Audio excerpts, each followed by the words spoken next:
What is going on, everybody? Welcome back to another exciting episode of the Unlockables podcast, the story of video games, the people who play them, and the memories made along the way. As always, I am your host. My name is Eric. It means so much to me that you are here checking out the show. Wherever, whenever in time and space you may be located, it means a lot to me that you're here seeing what is going on in the world of video games.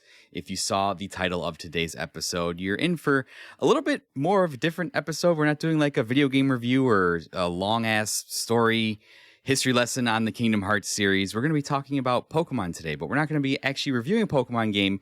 We're going to be talking about what is known as a Pokémon Nuzlocke run. And the topic of this episode was I completed my first ever Pokemon Nuzlocke. It's something that I always kind of wanted to do. I'd always been interested about doing it. I've watched like hundreds of YouTubers on YouTube do it just as like to pass the time, background noise, and all the different rules and stuff associated with that. And I finally had the opportunity and the excuse to finally play a Pokemon Nuzlocke run in Omega Ruby and Alpha Sapphire. It is because of my guest here today that we ended up doing this. And my guest is a well-traveled denizen of the Hoenn region and a Pokemon master on the other side of the world in Australia. It is my good friend Adam from The Good, the Bad, and the Backlog. Adam, how are you doing today, sir? I'm very well, thank you. I'm actually the #1 Pokemon League master in Australia. Really? Yeah. Well, I mean, fact check that if you can, but you can't because you're just gonna have to trust me. From what I've been led to assume about Australia is that it's as real life Pokemon zone as we'll get probably on this world. So yeah, absolutely. I catch poisonous bugs all the time and make them fight other poisonous bugs or small dogs or small children. That's pretty much Pokemon in a nutshell. But before we get diving into kind of what was our catalyst on this Nuzlocke journey here, if there's anybody on my show that isn't familiar with what you do, could you just tell us a little bit about what you do over on The Good, the Bad, and the Backlog? Yeah, all right. So that's a podcast that I am one of the hosts of. Probably on a break by the time this comes out, but we'll be back and better than ever eventually. God, man, being an adult is freaking hard. There is not enough time in the day. Absolutely. But yeah, for the most part, the idea is that we just, like every other backlog podcast out there, we play games from our backlog and then review them and talk about them. And my show in particular is more about just shit talking and making some terrible jokes and laughing with a friend. So, you know, if you want to come join us and pretend to be one of our friends, you're more than welcome to. My favorite genre of podcast is shit talking and making jokes with friends. So, I mean, that's right up my alley. I've been a fan of yours. I mean, probably since I started podcasting. I'm sure I probably got connected with you via our mutual friend Chris Copeland through the Retro Hangover podcast, which is one way that we've collaborated before. You may have heard Adam and I do some shenanigans on the various King of Games tournaments that we were on for Retro Hangover, and I recently got to fulfill a lifelong dream of mine and be a guest on The Good, the Bad, and the Backlog for what else? Kingdom Hearts, because that's the only game I've ever played in my entire life, and I got to come on. Better dreams. Yeah. It's a podcast bucket list item. Like, come on, that was a dream come true. You know, some people like to go and see the Colosseum, the Leaning Tower of Pisa. You just wanted to be a guest on my show, so you know, listen, it's achievable. The pyramids of Giza will one day crumble, but podcasts are forever. So I mean, until the hosting site rejects your payment from your card and just pulls down all your episodes. Right, or AI takes over and wipes humanity from the face of the planet, and all content is AI made. Yeah, so true. We have a wonderful. Sorry. I don't want to go on a tangent, but I was thinking a tangent about the existential dread of AI destroying all of us. Well, I use AI sometimes for work, which is mostly just like, oh, hey, ChatGPT, please get this sentence or whatever within X amount of characters, because there's always a character limit on certain things. But I was thinking maybe I'll use AI to replace my co-host at some point, but not tell anyone. How many backlog episodes do you have of you and Kieran like talking? You could I'm sure you could feed in all his lines into like a voice generator and just type what he says. So that's exactly what I want to do. Well, actually, no, I would prefer to sit down and like program an AI to have his voice, and then me attempt to have a conversation with it and try and pass it off as authentic. That would be really cool. Interesting. There's we're going on another tangent here. So you came for Pokemon Nuzlocke. You're getting a conversation about the ethics of AI. How exciting for the listener. But there's one episode where a guy like gave his he bought like a Amazon like Alexa smart microwave. I guess they make those. Oh my God. He did something that like way over my head. I dropped out of engineering school, so I know shit about computers and engineering. He like loaded Chat GPT onto like a Raspberry Pi and like hooked it up to the microphone and hooked it up to the microwave, gave it like a brain, and like wrote a backstory for it, where it was like a survivor of like World War II and like a veteran or something like that. Oh my God. Yeah, and he like had conversations with it, and like over like the course of a week of having conversations with it, like the last thing he talked to the microwave about before like unplugging it was the microwave like asked him to get inside of itself, and then he like opened the door and closed it, and then the microwave turned itself on. So like he was like trying to kill the guy. Oh my God. That like programmed him. Yeah, he tried to like microwave him alive. So that's an interesting YouTube video. Everyone should go watch that because it's like super entertaining about how like we're on the threshold of basically all becoming corpses for machines. So Jesus. Yeah. Well, that went dark real quick. Yeah. It's a good YouTube video. I highly recommend it. I will check it out. But maybe it sort of ties into this episode a bit, because imagine if the Pokemon that we're actually using had their own sentience and we just didn't know it. And in the game, they're fully aware of what's happening. And when they die, they die. You're right. That would be horrifying. And that's a great transition into the topic of today's episode because both Adam and I completed recently Pokemon Nuzlocke runs on the Gen 3 remakes. Yeah, Gen 3 remakes, Omega Ruby and Alpha Sapphire. And the catalyst for this was just kind of funny. I think we were like talking randomly one day. Maybe it was related to King of Games stuff, or we were just like randomly to discussing something, and I think you mentioned offhand that we were just talking about stuff we were playing, and you mentioned offhand that you were doing a Nuzlocke run on Alpha Sapphire, and I was like, yeah. Oh, I would really like to do my own kind of run there. And that's kind of when it clicked in my mind. I was like, you had me on your episode, on your show for Kingdom Hearts, and I've been like looking for an excuse to get you on my show. So I think I just was like, hey, do you want to do Nuzlocke runs and then come on the show and bullshit about them, I guess? And you were like, yeah. So yeah, absolutely. I mean, I've been wanting to get on here for ages, so why the heck not? And yeah, also, that. Go for it. Funnily enough, though, like the only reason why I was doing the Nuzlocke to begin with was because I was sort of bored and ran out of games to play. Like I needed a refreshing game, and occasionally, like my YouTube algorithm will just spit out Pokemon related stuff, and then I'll sit there and be like, yeah, it's been a long time since I played anything Pokemon related. Maybe I'll actually attempt a Nuzlocke for once. And then I just was like, all right, bugger it. I've barely played Alpha Sapphire, so let me try that one. And then so I guess that's a good I guess it's kind of a good starting point for kind of talking about our history with this series. Are you an avid player of the series? Would you say you go out of your way to kind of play them all as they come out, or you play them every so often? Avid, not so much anymore. I was a massive Pokemon kid, though, like fully obsessed. I think I specifically remember the day when I turned on the weekday morning cartoons before school and I saw Ash catch a Caterpie, and from that moment, like, my life had changed. I was like, what the fuck is this?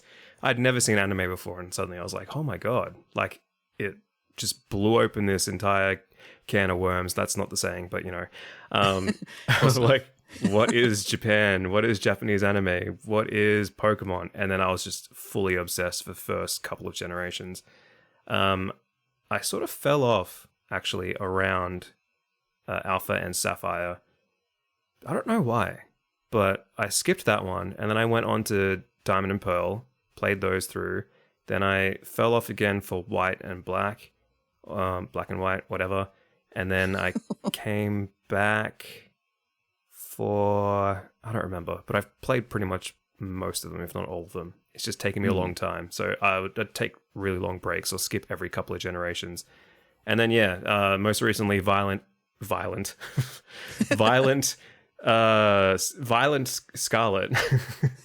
Scarlet, yeah. Violent is that's a version I would play. I mean, that'd be... played those, hated them. So, here we are.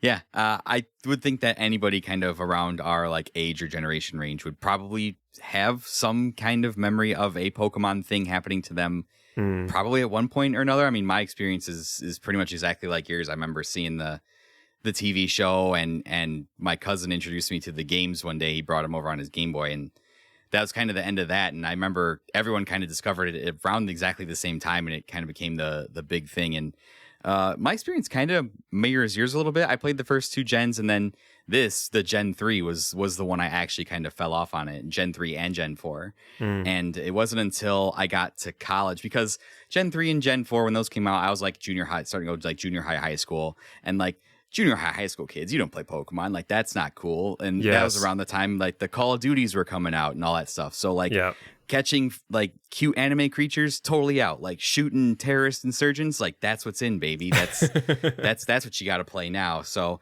it wasn't until I got into college that I discovered like it was okay to be nerdy, and like a bunch of friends I made had like DSs, and we all went out together and got Generation 5, which was black and white, and that's kind of what got me back into the series. And I pretty much will play every one that comes out. And now that I've met my wife, we've kind of made a habit of like, we'll go get the latest gen when it comes out, and we'll play them together. So kind of become like a little, like nice little cute family thing. So yeah, I have gone back and played pretty much every single generation. I end up playing a Pokemon game, at least one of them every year for reasons, just kind of because I went back and I played Black version this year before I played Omega Ruby. So yeah, I've kind of just making a habit of playing all of them, just kind of a nostalgia thing, or just kind of like, oh, let's just see if this is the one that they finally made any better. And yeah, Violet and Scarlet were not the ones that they made better. That's for sure. So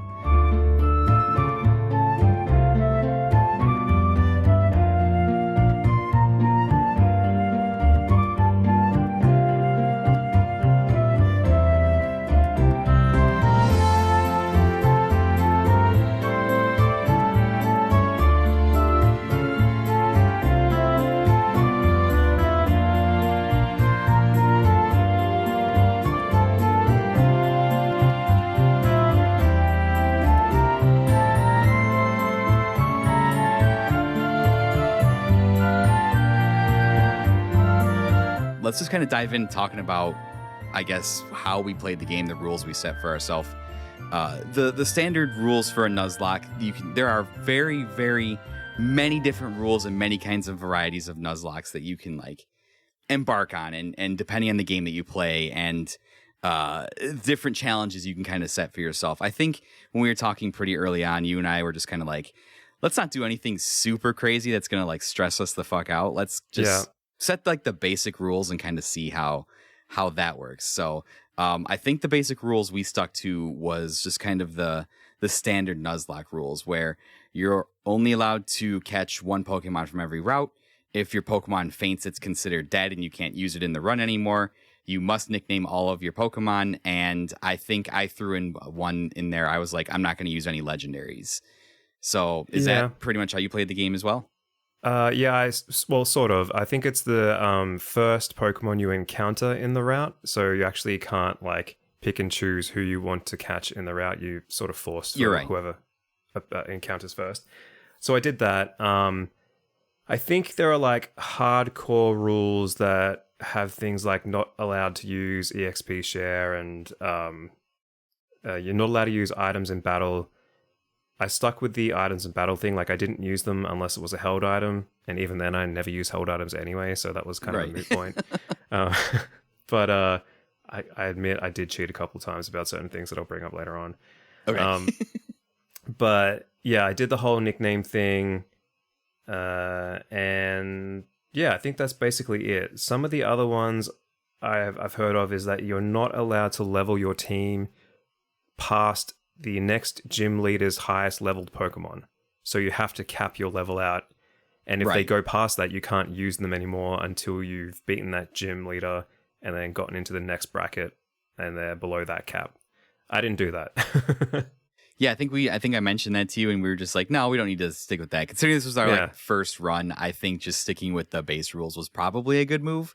Yeah, and then I guess maybe if, like in the future, if we ever do a sequel to the episode, maybe we can challenge ourselves a little more. But yeah, the set level cap thing, there's another rule where you can change the battle style from it's like change to set, where every time an enemy's Pokemon faints, it doesn't ask you to swap. If you want to swap, it just leaves in whatever you have.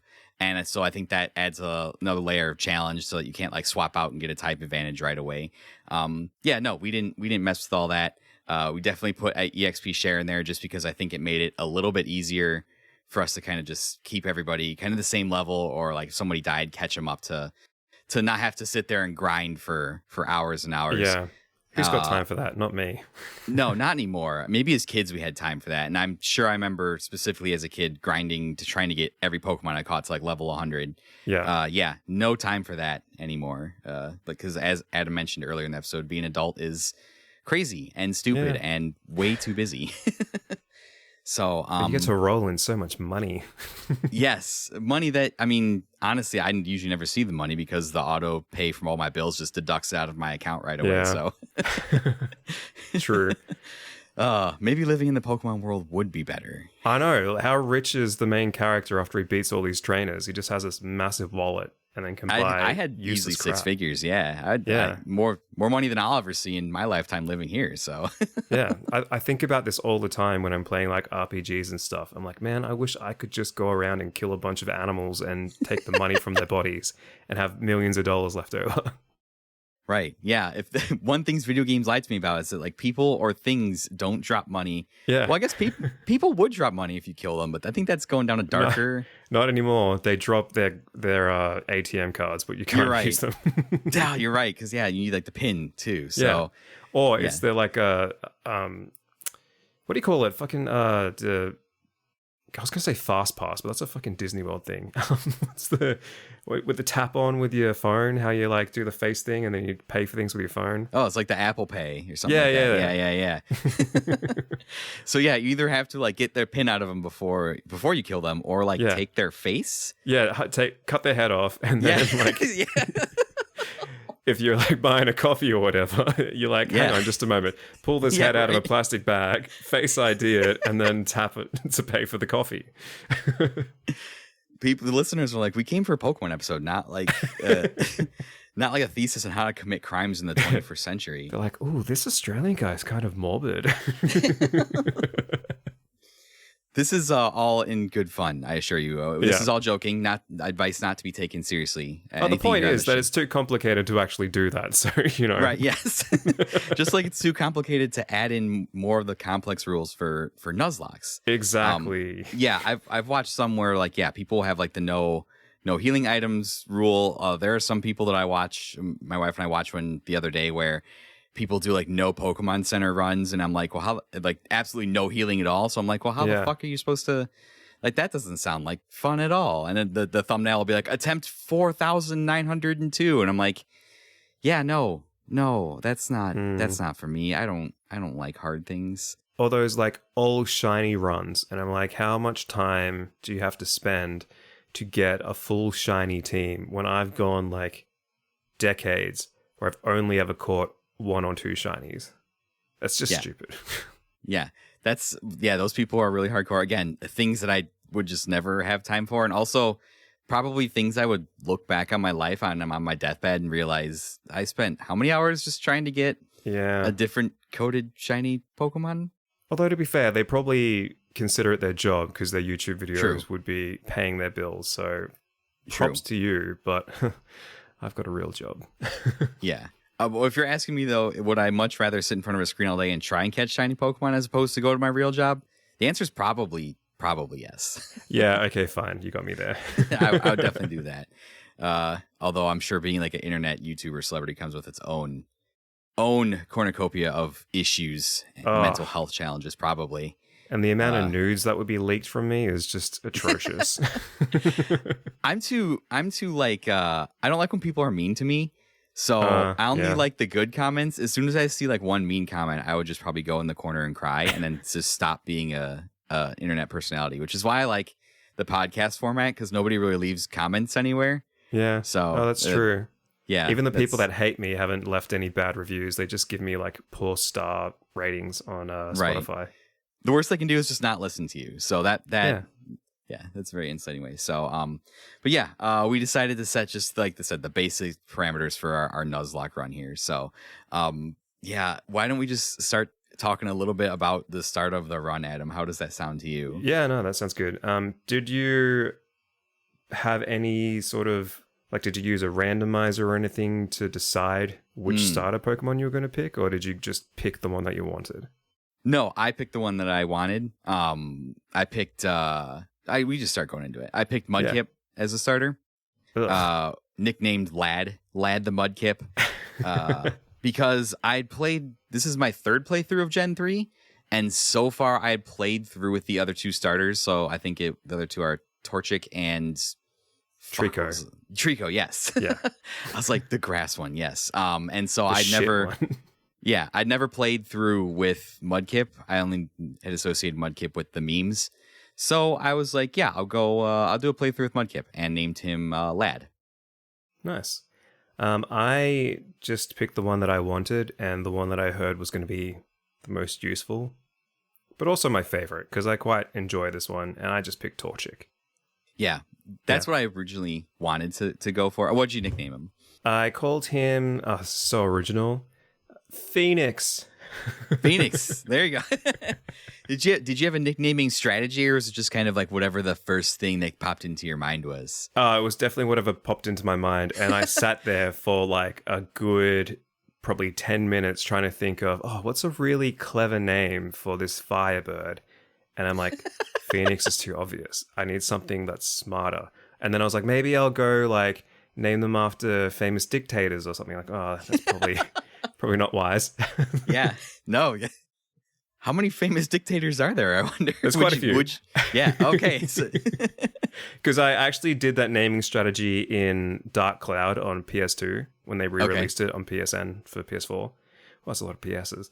But I named them all after dictators and stuff, but I wouldn't use the obvious part of their name. I would use like if their surname was really popular, like, if it was like Wilhelm Kaiser or something, I'd just call him Kaiser or Wilhelm or whatever. Right. Anyway, what was I talking about? You talking about Mussolini the Torchic? Yeah. No. So yeah, I called him Phoenix because I was like, I'm just going to go with it. This is stupid. And then it kind of ended up being thematically important later on because I cheated and revived him from the dead. So, whoops. Interesting. Well, okay, so we'll get onto that when that actually happens. So, I went with Lad the Mudkip, and I don't know why I thought Lad. When I picked him and he just was kind of sitting there looking at me with his stupid Mudkip face, I was just kind of like, he looks like a nice lad. So that's just kind of what stuck. And yeah, I didn't have any kind of rhyme or reason as to like why the nicknames I named the things were. It was just the first kind of thing that popped into my head. I was like, I'm not going to get too serious about it. I'm just going to, whatever pops in there first, gut reaction, that's what it's going to be. So, yeah. Nicknames all over the fucking place. Inanimate objects, actual names of people, drugs. So it's all over the place. So, drugs. Gracious. There will be one that's actually really prevalent to the run that we'll meet here in a little bit. So, our adventure. Fuck, where's the map go? Because I have to have a map pulled up because we've talked about Gen 3 Hoenn region is kind of all over the place. It's not like a very like linear, intuitive map as to like where you would go next. It kind of makes like a circle, and then that's an 8, and then there's like a lot of ocean. So it's kind of loops around on itself a couple of times rather than just going from like one spot to the next. So I have the map pulled up so we can kind of talk about just the general flow of the adventure here. So we start off in Little Root Town, obviously, and that's where we don't actually get the Pokemon like in the professor's lab. I think we like save him out in the wild. I think is the thing because he's like out there getting attacked by wild Pokemon. So I think it was a Poochyena.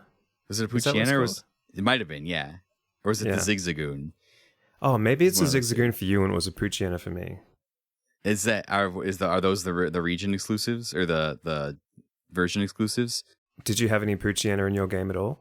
I don't ever remember coming across one, but I remember the team Magma had some Ah. So I don't know, maybe.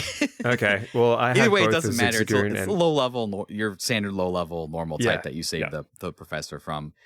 You also meet your rival May, or I guess if you're the girl, you meet the boy. Were you a boy or a April. girl? Oh, was I a boy or girl? How dare you assume my gender? That's why I wanted to ask. I was, of course, a boy. I named myself very original, Adam.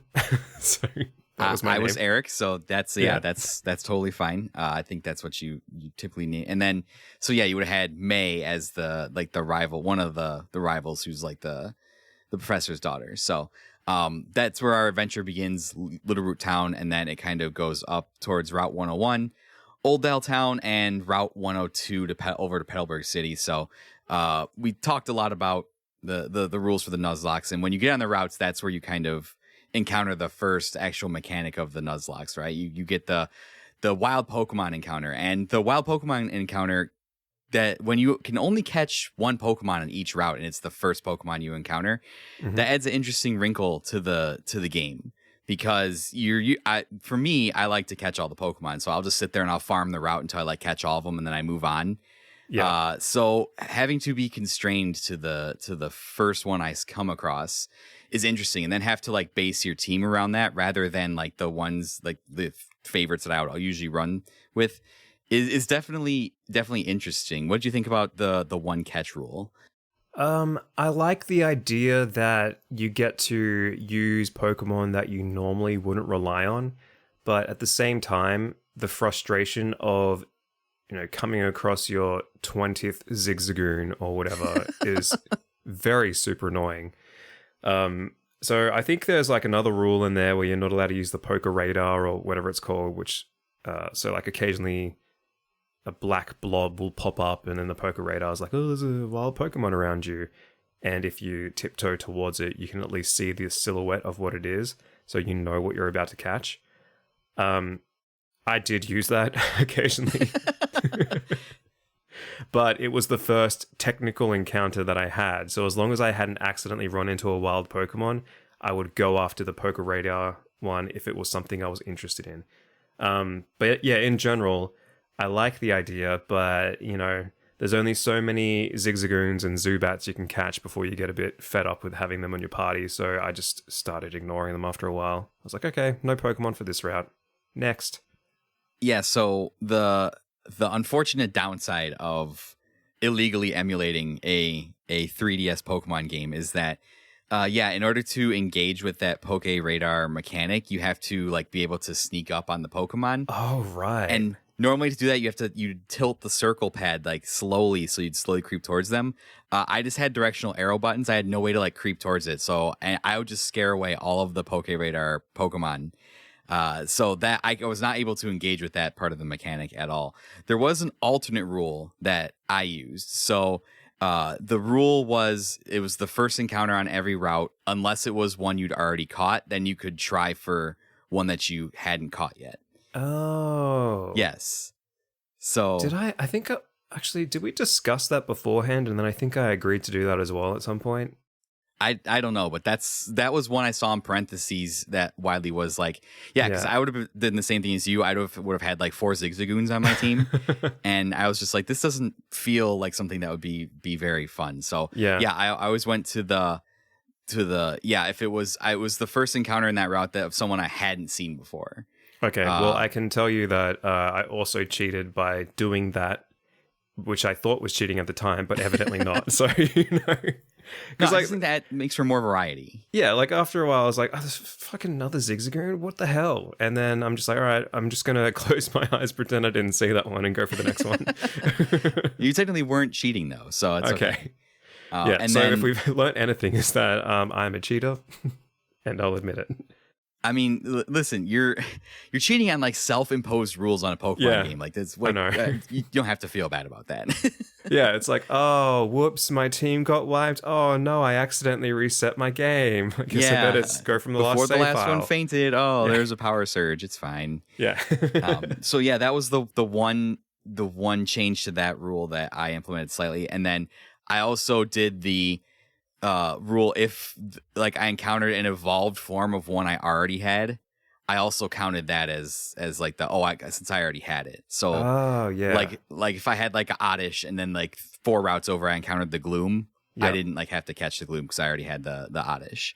Yeah, that makes perfect sense. Yeah, so those were like the 2 in there that I kind of put to just get a little bit of variety. And yeah, this changes the aspect of the game because the whole tagline of the entire series is you got to catch them all, right? And in this way, you're specifically limiting yourself to not catching them all. So I don't mind that. I know I don't mind that either because if I'm playing any Pokemon game, even like the newer ones, I'll always tell myself, I'm going to use the new ones they come out with and like try and make a team of all the new ones. But as soon as I like see my favorites, I'm like, nah, you're going to my part. Like I always just gravitate back towards like my favorite ones. So having an excuse to like actually use different ones that I'd never used before, that was one of the coolest things of doing this kind of a challenge. So yeah, because there's definitely ones that I thought would be shit, but when I actually started using them myself, I'm like, oh, this guy is actually pretty good. So yeah, I felt the same way because so where's my spreadsheet of my routes here? So on the first couple of routes until you get to Petalburg, which is like 101 and 102. Is that right? So you can technically go into 101, 102, 103, which is north of Oldale Town, 104, and Petalburg Forest is all before you get to Petalburg, which is kind of like the next story beat.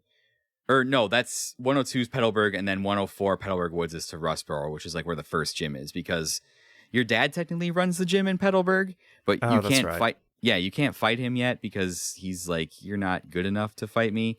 And it's like, thanks, Dad, for the encouragement. Like that's great. To which, hey, this is a rarity because like usually Pokemon fathers are not like present. Usually it's just like the mom and the kid, and like hey, there's a whole Pokemon together family in this version. That's great. Hooray. Families that Pokemon together stay together. right. So do you know, I know you said you lost some of your early data on the captures on that route. Yeah. On some of those routes. Do you know some of your catches on those routes, what they were? So for the listeners, because I don't know if I actually said this ahead of time, but I was using a web browser Nuzlocke tracker, which was really freaking cool and super useful because it has every route and then it has every available Pokemon that you can catch, and then like from a drop down. So then you just like click it, select which Pokemon you caught, and then if it levels up later on, you just like click this little evolution button and it levels up for you in the browser. And I was taking very detailed notes and doing all this stuff through that, and then somewhere along the line, probably halfway through the game, the browser like reset all of my data, so I lost basically everything and gave up. So from then on, I was just like, I can't remember what Pokemon I've caught from where. I don't know who I've lost and when. I've got a box full of dead Pokemon in my PC, but I don't know how they died anymore. So you just know that they're there. Yeah. Yeah, I think we talked about, you even sent me the link for the site, and then when you told me about the reset thing, I'd kind of started doing that on the site, but then once you told me like how you reset and lost your data, I was like, oh, for podcasting and data collection purposes, I should probably just start my own like spreadsheet. So I built like a mini spreadsheet, and I just kind of kept a journal in a Google Doc of my playthrough. That was smart. Yeah. But I vaguely remember, at least in the early game, which ones I got and where. Okay. And yeah. So anyway, what was your first, by the way? So aside from Lad the Mudkip, which was the starter, in Route 101, I encountered a Wurmple, the classic bug, right? The Gen 3 bug. And very original name, I named him Murmple, the Wurmple. So cute. Yeah, I don't know. Like I said, I don't know why. That was just the first thing that popped into my head. So, picked up Murmple right away. Okay. Well, my first one was a Zigzagoon, and I called him Gooner. Goon, and then an R on the end. Not even ER, just Gooner. Goon apostrophe R. Yeah. And I'll let you know ahead of time, Gooner survived the entire game, and he was my HM slave. So wow. Yeah. Wow. Crazy. I caught a Zigzagoon the next route over in 102. And it's very, very originally called him Zags. Zags. So, Zags was also my HM slave. He did have some utility in the early game. He was kind of one of my go-tos to like switch in and take some pressure off of Mudkip. So, and I'd always kind of like written Zigzagoon off as like just, whatever. It's like the Rattata, like you never go through. But I ended up getting like halfway through the run with him, and he evolved, and he was actually like I would bring him into battle, like clutch battles out and stuff. So I was actually like really impressed with how well he performed in the run. Yeah, I basically ignored him for most of the game, and he only got level ups from the EXP share. So he was only like my HM guy, and that was it. But next route I got a Mightyena, and nice. I named it. It was a she. I'm looking at her right now. She's got lovely long black locks. Her name was Shenzi, because I think that's one of the names of the hyenas from Lion King. Yeah. That's a good one. I must have Googled that at some point. That's a good poll. Yeah. Was that the one voiced by Whoopi Goldberg? I think so, because it was a girl and the other two are guys. Sense. Yeah. Whoopi is in the run. Let's go. And then, before I got to the first gym, the only other one I caught was Route 103. I got a Wingull that I named Bagel, who was pretty much immediately benched because I already had water coverage with my starter. And I was like, I'm not going to run more than one type because that's how you get in trouble. I ran into a Talo on Route 104 that I accidentally killed with a crit. Oh, no. So I was unable to catch that. And this was a spoiler for the rest of the run. Not having flying in my party really fucked me in a couple of close battles. So I didn't have anything to deal with like fighting later in the run. And usually I would have like that gen's bird in my party to be able to deal with whatever fighting shenanigans would come up. But killing the Talo kind of immediately kind of set me back. And that was the first time where I was kind of like annoyed at the rule set of the Nuzlocke because I wanted the bird in my party. And I was like, well, I can't get him here on this route. So I guess I'll just have to hope that I run into him on another route. And spoiler alert, I never found another Talo again in the entire rest of the game. Oh, what the hell? So that is unfortunate. Okay, so I got a what is the name of this Pokemon's pre-evolution? It's the like water bug thing.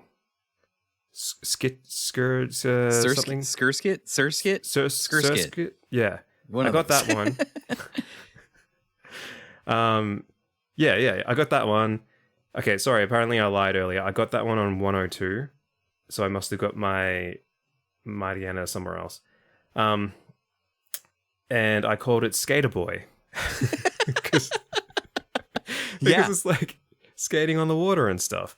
Yeah. And I used that one quite a lot in battles and stuff. So that was quite useful because it was a bug water type, I think. Before it evolved, at least. So was that one you caught in like was that fishing or just in the water you caught that? No, I caught it in the grass. It popped out on the grass? Yeah. Oh shit. Yeah, I'm pretty sure. I mean, unless I cheated some more and I wasn't aware of it. I was just assuming because it was water. Yeah, pretty much since I had Mudkip, I would just kind of disregard anything.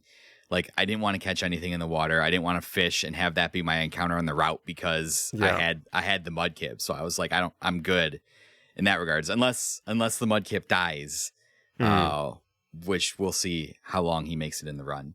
But yeah, so we're going to the first gym. Oh, hang on. I also got I got a Wingull as well. Okay. 104. So I guess that's just like I went through the town with the gym and then caught it afterwards. But I called him Chippies. Chippies. Because seagulls love to eat chips. You're right. Yes. Yeah. Yeah. I named mine Bagel because of the joke. It's like, what's a seagull that flies over the bay? It's a bagel. What? I've never heard that before in my life. Oh, yeah, that's like a joke. It's like, what do you call a seagull that flies over the bay? A bagel. Oh my god. Yeah, so that's why I named him Bagel. So that's one of the last ones you can get before Rustboro, which is the first gym. Did you catch one in the forest, Petalburg Forest, on the way to the gym? Yes, I did. I got. Okay. I think that was the Wormpool. Wormpool. Okay. Yeah, the one that evolves into Beautifly. Yes. Yeah. Okay. So I got a Wormpool, and I called it Mortine. Mortine? Yeah. Do you know what that is? No, I don't know what that is. Maybe it's an Australian thing, but it's a brand of bug spray. Oh, interesting. Okay. Yeah. I thought it was an American thing as well, because it's like they have that ad with this fly called Louis the Fly, and he's all like, killing my insects and stuff. And then the slogan is more smart, more safe, more teen. I don't think so. Man, brands of bug spray. So I know we have Off in the United States, and we have Raid. Raid's a very intense sounding bug spray because it raids their colonies. I don't know. So those are the two that I can think of very specifically. I'm just doing a fact check. Hang on. Is Mortine American? No, okay, fine. Mortine is an Australian brand. Okay. It might be the Australian version of like Off might be Mortine. It might just be like a different name for a different region. So you know how they like to pull that shenanigans on us sometimes. Yeah. Actually, no, it's owned by the British company Reckitt. So apparently not. Oh, okay. But anyway, everyone look it up, Mortine. Since I already had the Wurmple on a previous route, I got spared the Wurmple in Petalburg Forest. I caught Shroomish in the Petalburg Forest. And I wanted that. Yeah. I named him Ayahuasca. Oh, God. Which is like for those who don't know out there, is a psychedelic plant. A psychedelic drug that you can take. Yeah. After one of my most hated arch nemesis, Aaron Rodgers, quarterback for the New York Jets. So, Ayahuasca the Shroomish, and he was actually a huge part of the team. He was one that rode with me till the end because his evolution is Breloom, and it's got grass fighting. So the grass fighting dual type coverage was really, really nice. And that was one that I'd never used before because I just thought he was just like a stumpy little mushroom guy. I was like, oh, he can't be that good. And again, found out that he was actually pretty solid. Yeah. And I'm just using Heath as a general for all the Pokemon. Like, I don't remember like what their genders are. Yeah. I'm sure I caught some female, some male. I just, I'm not like trying to be sexist in my Pokemon run. So you don't see gender, you just see utility. Yeah, right. Yes. I see stats and moves. Yeah. I think that might be an Omega Ruby what's that word? Exclusive? It's the exclusive? Yeah, maybe. I'm not too sure, but I think in Alpha Sapphire you can get C-Dot, which is the one that turns into that like wooden samurai thing with the big nose. Kind of looks like a Japanese I don't know, ancient thing. Anyway, I really wanted C-Dot, but I didn't get it. So I searched the exclusives. C-Dot's actually a Ruby exclusive. Oh, that's why. And okay. Lotad is the Alpha Sapphire exclusive. Yeah. Speaking of which, I did catch a Lotad. Oh, really? Okay. I caught it on Route 114. Oh, okay. A little bit ahead of where we are for sure. So we get to Rustboro. That's the first gym. I luckily have the gym leaders pulled up because again I don't remember who they are. That is Roxanne. She's the rock trainer. She gives you the stone badge. Up until this point, did you have any kind of issues with any kind of trainer battles or this gym battle that you can possibly remember? No, I don't think so. I'm pretty sure I blazed through all of them. Yeah, no, it was pretty easy. Okay. Yeah, let's see here. I'm going through my journal here. So the second day of my playthrough is when I got to Rustboro, and yeah, I defeated Roxanne. Mudkip, Lad the Mudkip cleaned up in that gym just because the type advantage, rock and ground against water. It did get a little bit hairy when Geodude like lowered his speed, and they were going first. But other than that, yeah, I didn't really have any problems. We also, on our way there too, we encountered the evil team of the region, which is Team Magma and Team Aqua. That's Team Aqua and Sapphire, right? Yeah. Yeah. Okay. Yeah. Is that what they're called? Yeah, sure. Yeah, team fire and team water. Blue basically. team. Yeah, blue team and red team basically. And I gotta say, I don't like the team for this region. Just kind of putting it out there. I don't like feel like they're evil. First of all, there aren't very many. One of the criticisms of Gen 3 is that there aren't very many fire types. Like there's like 3 that you can capture naturally aside from like your starter. And most of Hoenn is like ocean and sea. So fire types just get like absolutely fucked in this generation. So you're fighting a team, right, who's Team Magma. And none of Team Magma ever have any fucking fire Pokemon. They all have like Zubats or Coughings or like Poochyenas. And like the occasional like boss one will have a fire type Pokemon.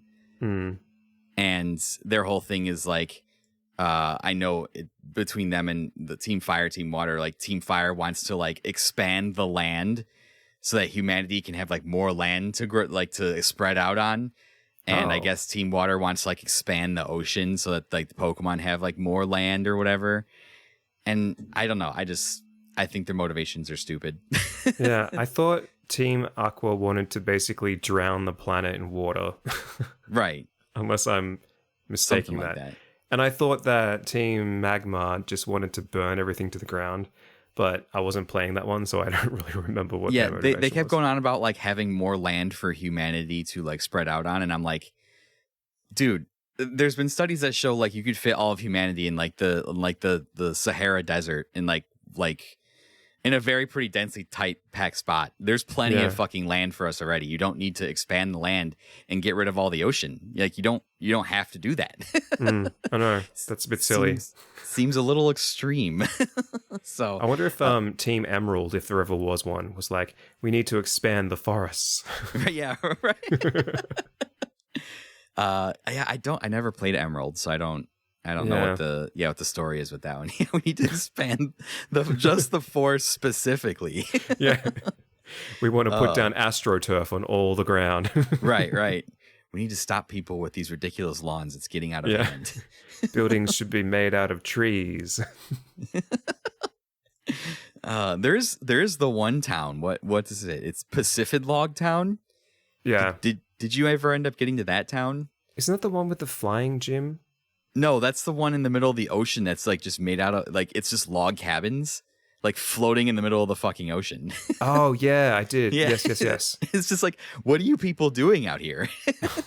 I heard there's a way to soft lock yourself on that town. Interesting. If you because I'm pretty sure there's no box to get a flying Pokemon out. So if you release your flying Pokemon or your surfing Pokemon or whatever, you're basically just stuck. Ooh, that sounds kind of like oversight. Yeah. I mean, you'd have to go out of your way to soft lock yourself that way. Maybe that's how all those people got stuck there, floating on their log cabin town in the middle of the ocean. They threw away their fishing rods so they couldn't catch any Magikarp. Yeah. And they killed all their flying Pokemon, and they just didn't have any water Pokemon to surf on. Like, I couldn't just imagine going on a cruise and just like in the middle of seeing off in the middle of the Atlantic Ocean, there's just like a town of like log cabins just floating there. Yeah. Like that would be kind of insane. So it'd be cool though. It would be cool. I would visit there for sure. Absolutely. So yeah, we kind of go on our gym journey here. Let me just see the natural order of things. Hang with me, folks, because like I said, both of us played this not that long ago, and even today we were talking about, we were like, we don't remember the journey at all here. So we do Rustboro, which is the stone badge. Then we go over to Dewford to fight Brawly. That's the second gym badge there. Anything of note in between Rustboro and Dewford? You want to talk about anything that you caught or anything like that? Yeah, I think I caught... Oh, wait, is that the one where, like, you suddenly go on a boat or something, and then you end up... Okay. Yeah, I think before then, I dipped into Rusturf Tunnel and got a Whismur. I think... Yeah, I did as well. I got a Whismur from Rusturf Tunnel. Yeah. It was fine. It just sat in my box forever. Same. Did not use it. Yeah, not at all. And then I also picked up. Did I? I don't know. I don't remember. I wish I had an app that told me everything that I caught. If only the app would have recorded the first part of your journey. I know. Yep. I did at some point get a Makuhita from, I think it was from Granite Cave, maybe. Okay, so we're on the same path there because I have in my spreadsheet here that I caught a Whismer from Rust Turf Tunnel as well, so I must have went there. I nicknamed it Skrillex because I think it like screams. Yeah, and I called mine Shouty. Oh, okay. Well, there you go. And then I too caught a Makuhita in the Granite Cave. I think that was before I fought the Doofer Gym. Yeah, and same. I named it Thick Boy with 2 C's. Yes, I called mine Mr. Popo. Mr. Popo. That's a good one. Yeah, I named it Thick Boy in honor of the secret levels guys. So nice. Those thick boys over there. So didn't have too much trouble here. I did have a Tentacool encounter that I killed on Route 106, but I didn't feel terribly bad about it. And I think before I fought that gym, my Mudkip evolved into Marsh Tomp on Route 116. And Murple, who had evolved into a Silcoon, evolved into a Beautifly at level 10, also on Route 116. So I was kind of starting to like build up my team a little bit here. Hadn't taken any losses yet. Had you taken any losses yet up until this point? I'm going to go out on a limb and assume that I lost Beautifly to either the Dewford Town gym or to the Rossborough gym. Okay. Because it died at level 13. So okay. That makes sense because the level cap, if we're going by the level cap rule for Rossborough, the cap would have been 14, and for Dewford, the cap would have been 16. Yeah, so I think he was taken out by Roxanne. Roxanne, okay. Because number 2, the gym leader is Brawly, and obviously he's fighting type.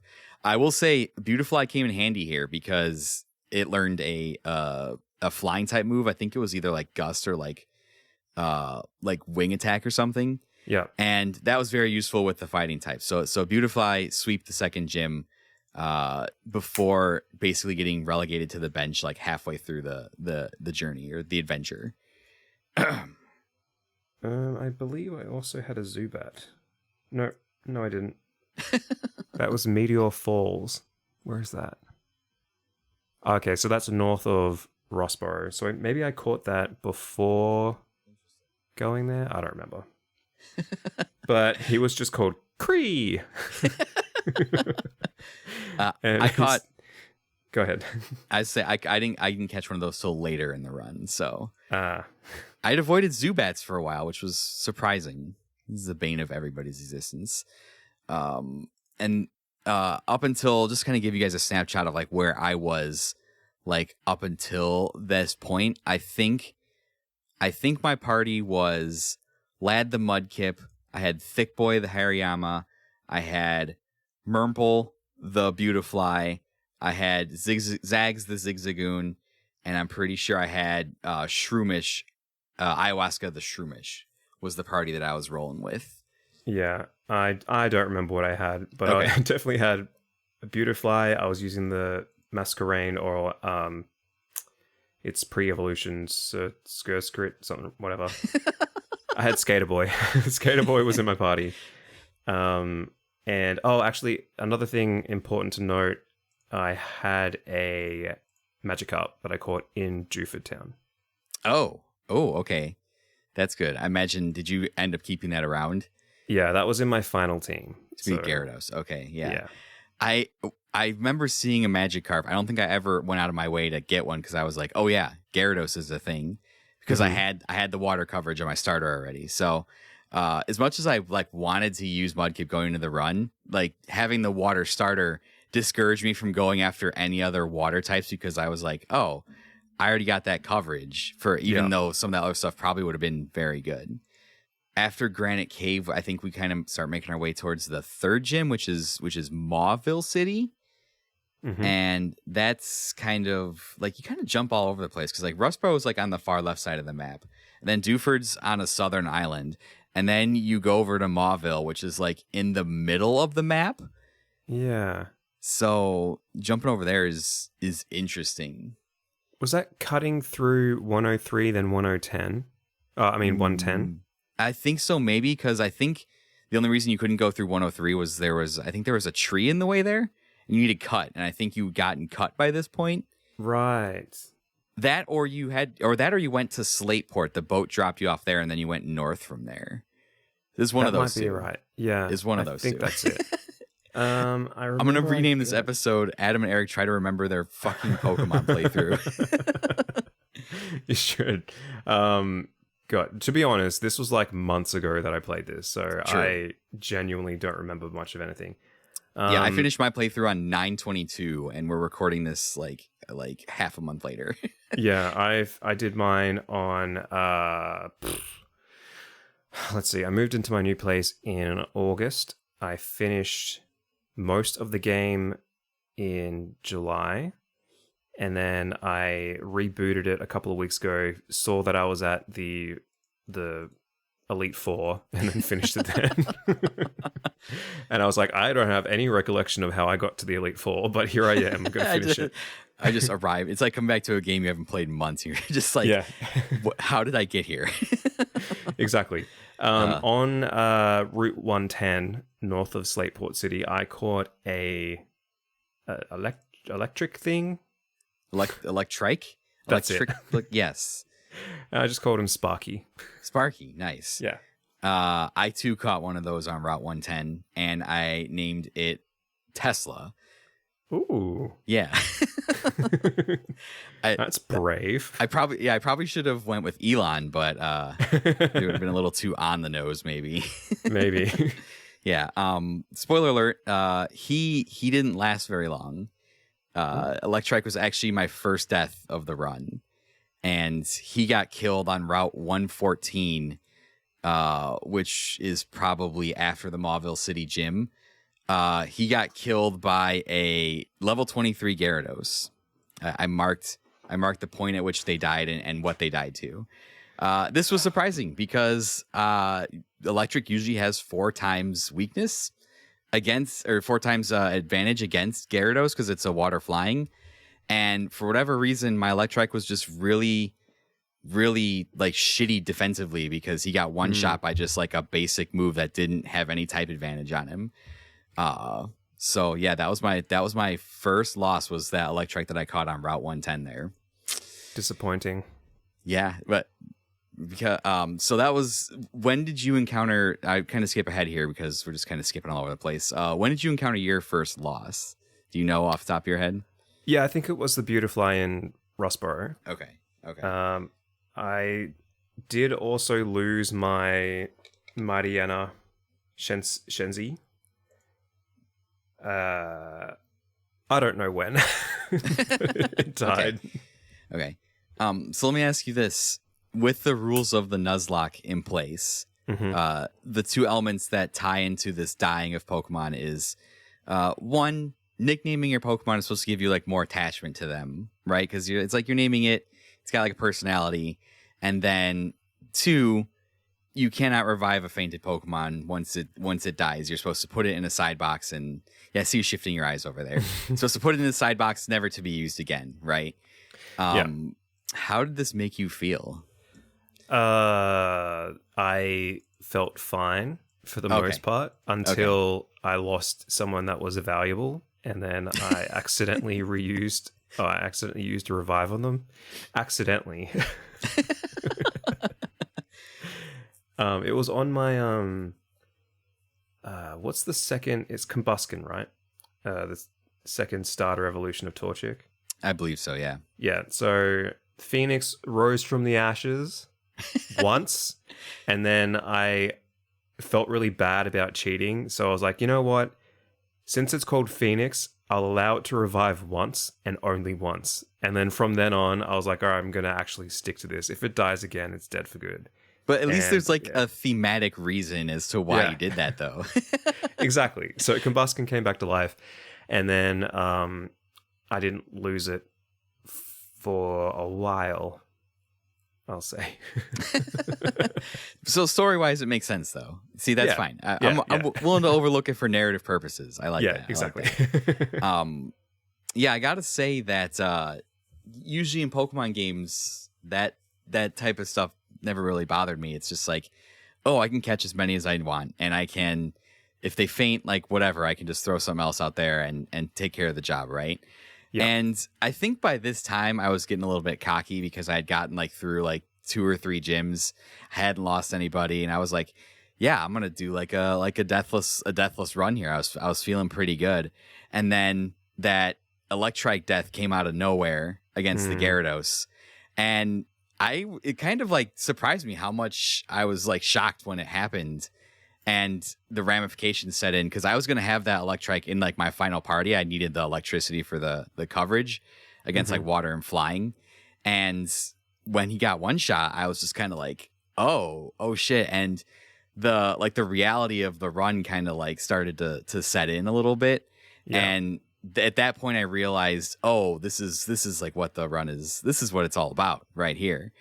And because I was gonna say I had the same sort of thing, and I was like, oh, okay, I've lost a couple. They didn't really matter too much, and then once I lost the Mariana, I was like, that was actually like one of my most valuable team members, because it had a couple of bite attacks which had coverage for other weaknesses and stuff. So even though it was like a dark Pokemon, I could still use it to cover the bases of where my team was weak.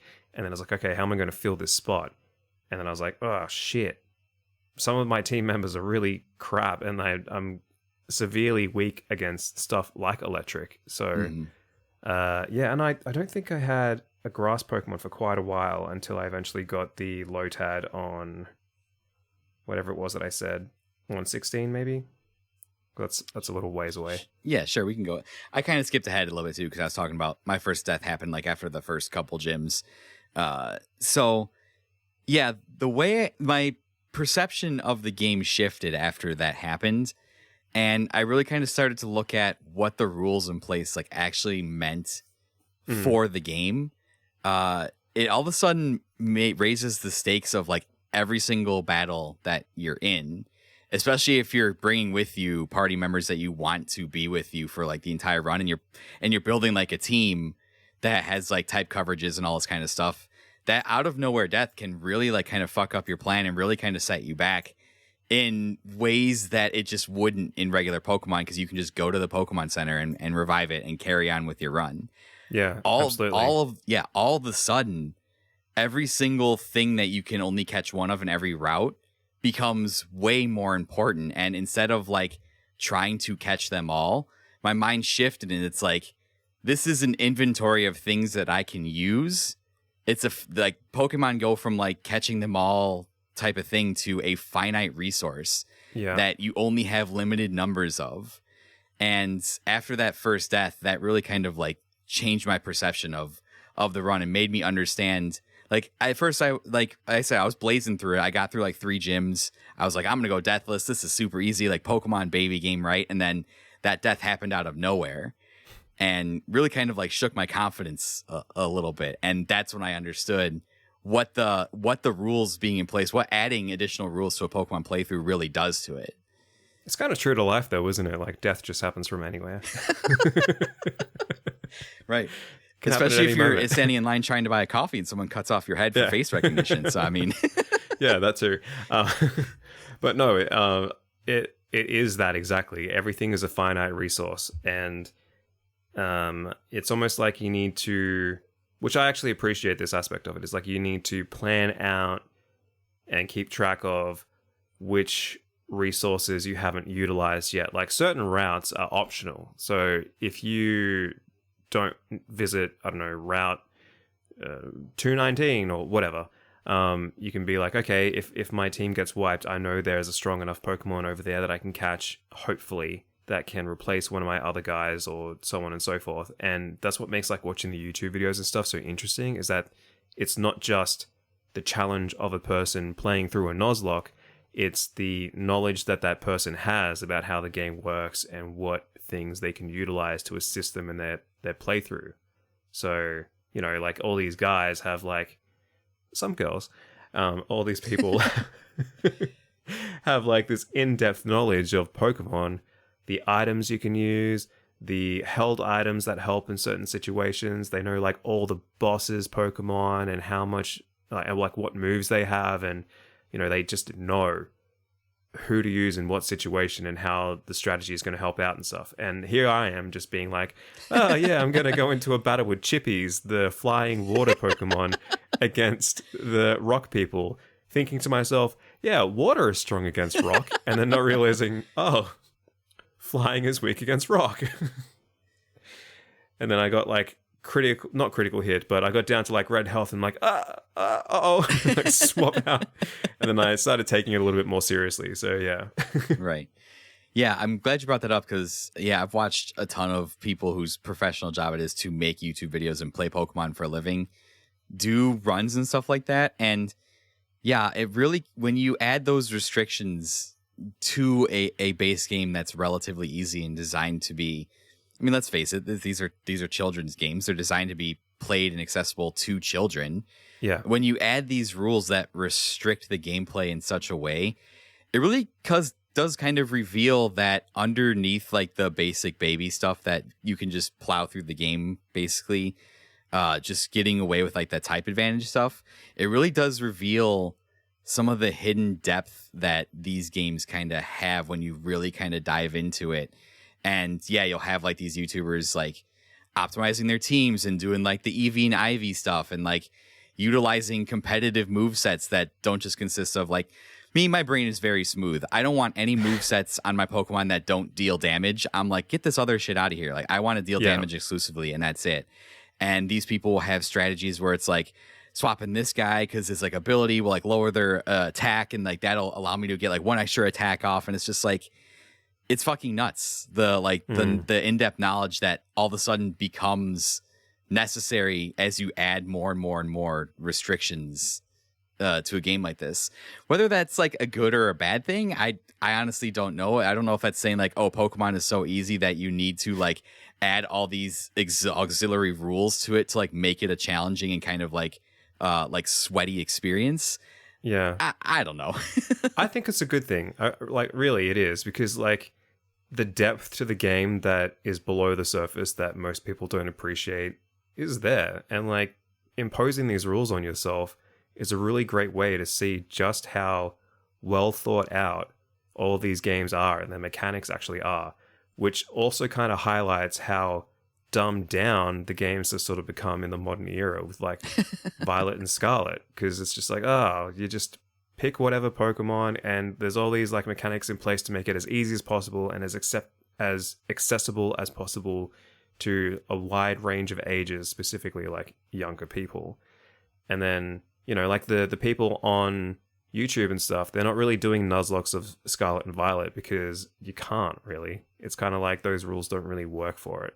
Right. Whereas these classic games, man, the strategy involved, it makes it a more hardcore experience. And I think that's really cool. It gives new life to something that would otherwise just be an easy breezy experience that we all got through as like 9, 10, 11-year-olds and stuff and didn't have a problem with. So, you know, it's good. I appreciate it.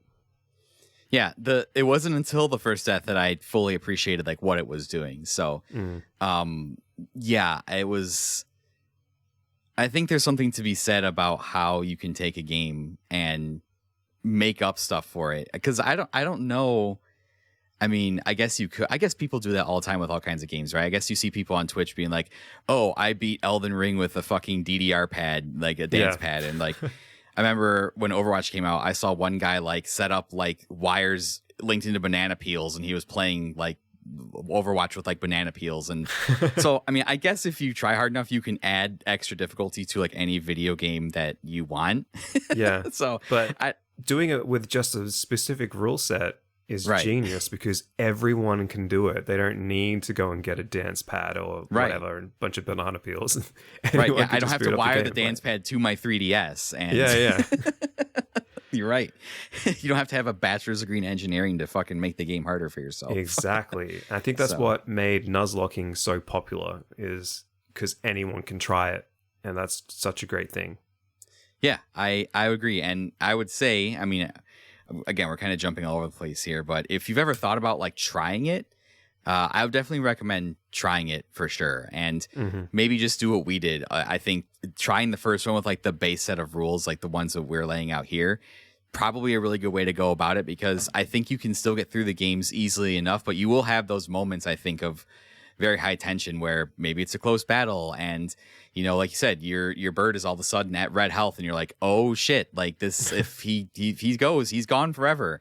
Like if I'm imposing the rules on myself, unless you have a Phoenix, you know, the one-time Phoenix. And it makes sense narratively to bring him back, then bring him back. But because ultimately it's your story. But yeah, it makes you think about what those steps are and how that loss would ultimately affect like what you've been building towards. And I think that's something that's really, really unique. And I don't know. It seems like they're on the Pokemon company's on the fence about that, because there are parts of like certain these games, especially the older ones. Like I remember when I played original Gen 3, and you get to a bunch of the post-game stuff and they have like the battle frontier, and that's you're fighting NPCs with like competitively viable teams that do all like the getting the perfect stats and all that stuff and having the correct move sets and whatever. And that shit's hard. That shit is really hard when you start to dive into the crazy depth of it. So yeah, on the base level, it's baby's first RPG. When you start getting down there's some crazy shit down there. Yeah. God, I love Pokemon. Same. I do too.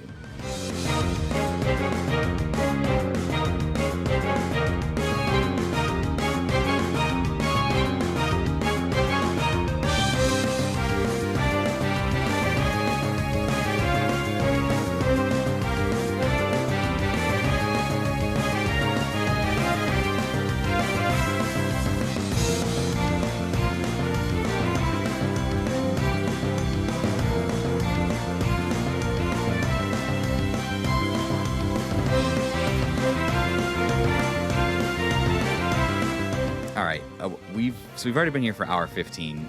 Let's just kind of keep going through our adventure here. We're coming up on some different gyms. I think the big kind of story inflection point is when you get enough badges. You get like 4 or 5. You can go back and fight your dad. I think you go back to fight your dad. Did you have any trouble with anything up until going back to fight your dad? At some point, my Masquerain Skater Boy died. I think he was level 32. So I don't know when that happened exactly, but I think it actually might have been just to a regular trainer, and I got a bit cocky. So they're dead. I caught a few other things. Just nothing. Smuff. Smuff. What's Smuff? Okay. What, is that what you said? No, I said, did you catch anything else interesting? Oh, my mic cut out there? I thought Smuff was the nickname. I was like, oh, okay. You were just telling me Smuff. I was like, what is Smuff?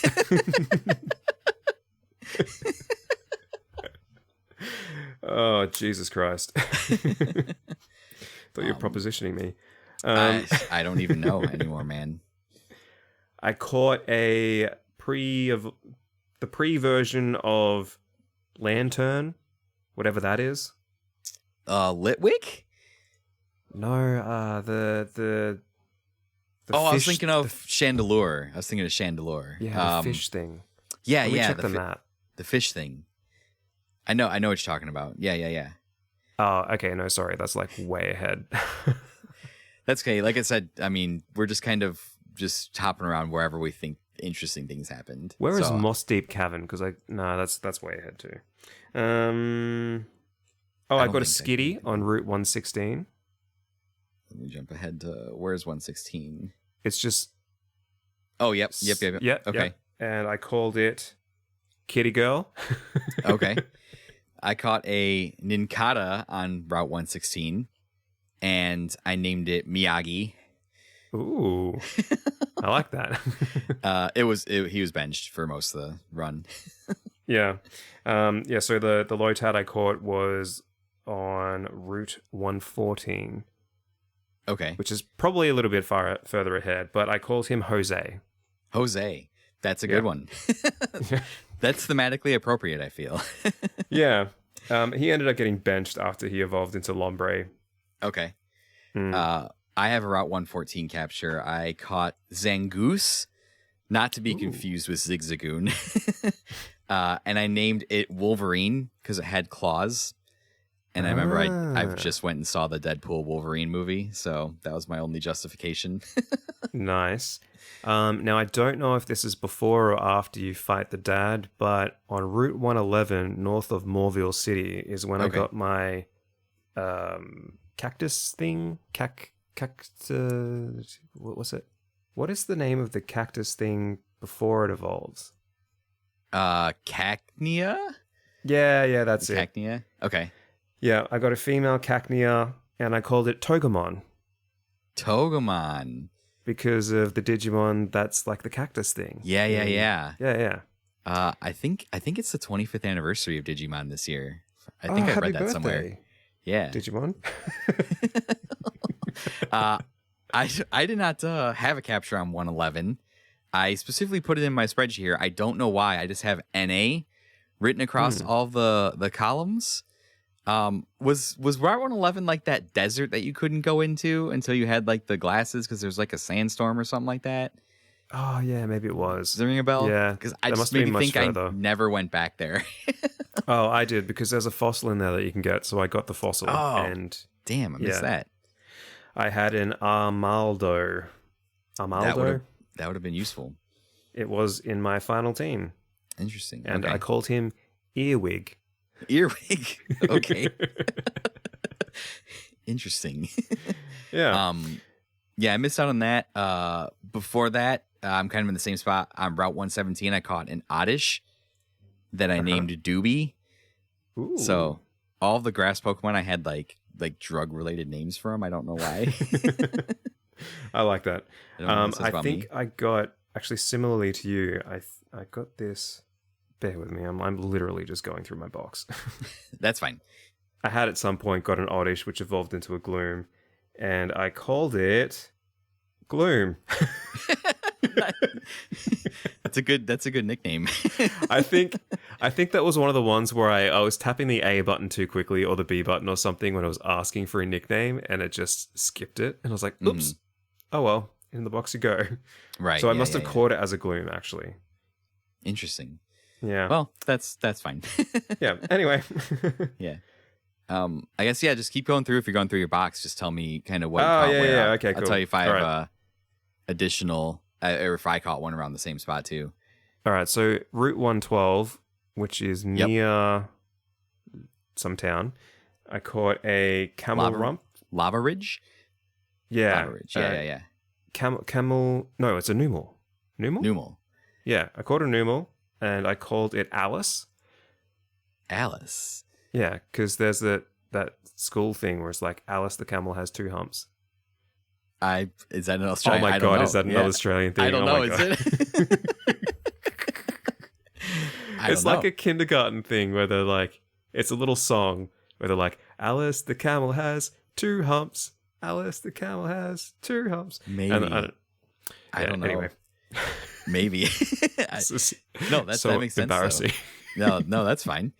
I'm learning things. So Route 112, I too caught a Numel, and I named mine Smokestack. Oh, I like that. Because I just assumed smoke would come out of the humps, and I thought about like the nuclear reactor smokestacks.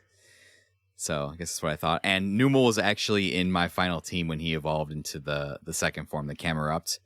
Yeah. Because like I said, this is like one of 3 fire types in Gen 3. And so I was like, I'm going to use one of the Gen 3 fire types.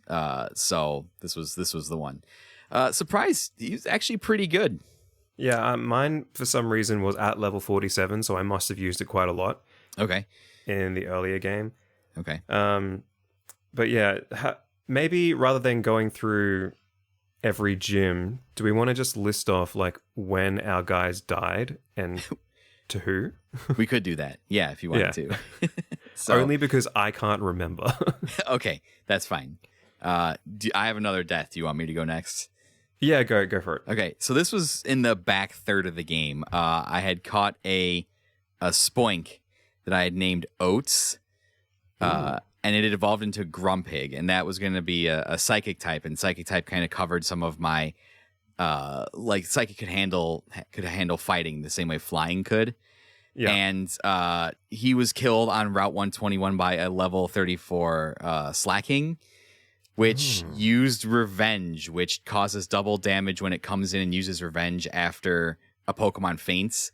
Yeah. So basically one-shot it. And that really, really kind of put me in a pickle, because that was the second time that I was trying to address my fighting type coverage. And this was the second time that it fucked me over. So I didn't have anything to deal with fighting for basically most of the run. Right. Yeah. I actually similarly had a spoink, and I called it Boing.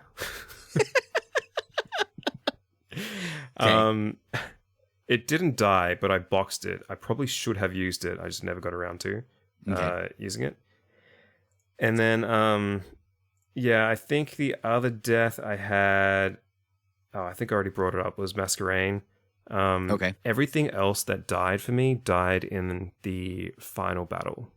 So I managed to keep everything alive until Steven. Okay. So I'm the same way. Oats was the last casualty until I got to the end of the game. Mhm. So I guess we can touch on the end of the game, because like it's just basically us going, oh, we went here and caught this, and here and caught this, and here and caught this, Yeah. and we're already also like an hour 30 into the episode already. And do you guys really want a whole episode of us being like, and then at Route 112 we caught this, and then at Route 113 we caught this? Well, are there any, like, I'm curious about what you call all of your Pokemon and stuff. Okay, Like, do you want to rattle off their names? For sure, yeah. I can just go down the list of the rest that I caught. Okay. Because by the end I was just like tired and I wanted the run to be over with, and I stopped catching things. So yeah, we left off on Route 112. I caught Smokestack the Numel. Then around there's a place called the Fiery Path. I caught Slugma, which I named Hot Glue, because it's kind of like drippy and like gooey like hot glue, I guess. Yeah. Do you want me to just list all mine? You can list yours, or do you want to go? Yeah, no, go Okay. for it. I want to hear all yours first. Okay, and then Route 113, which I think is a little bit after. Oh, where the fuck is that at? Jumping around. It's up by Fall Arbor. I caught Jet the Skarmory, just because it was like that's a metal bird, and I was just like, oh, jets are metal. Mhm. Zangoose the Wolverine, or Zangoose the Wolverine, Wolverine the Zangoose on Route 114. Oats the Spoink on the Jagged Pass, and he died, like I said. I caught Pasta the Tentacool on Route 118. Pasta. Yeah, Pasta. I don't know why I was thinking of pasta or it's jellyfish, but I don't know. Sky Dude the Latios at the Secret Island, which is kind of like they kind of force you to get the Latios or the Latias, I guess, it's like a little mini event you have with Steven like halfway through the game, and you get Latios, and he gives you like the Mega Stone form, I guess. But for my no legendaries rule, I didn't end up using him. Yeah, I didn't end up using it either, only because I thought it was too powerful. Yeah, I was like, I'll probably wipe the rest of the run with this. Yeah. I caught Littlefoot the Tropius on Route 119. I got Aang the Land cast... Before Time? Yes, Land Before Time. Yep. Love. I caught Aang the cast form, or I got him from the Weather Institute.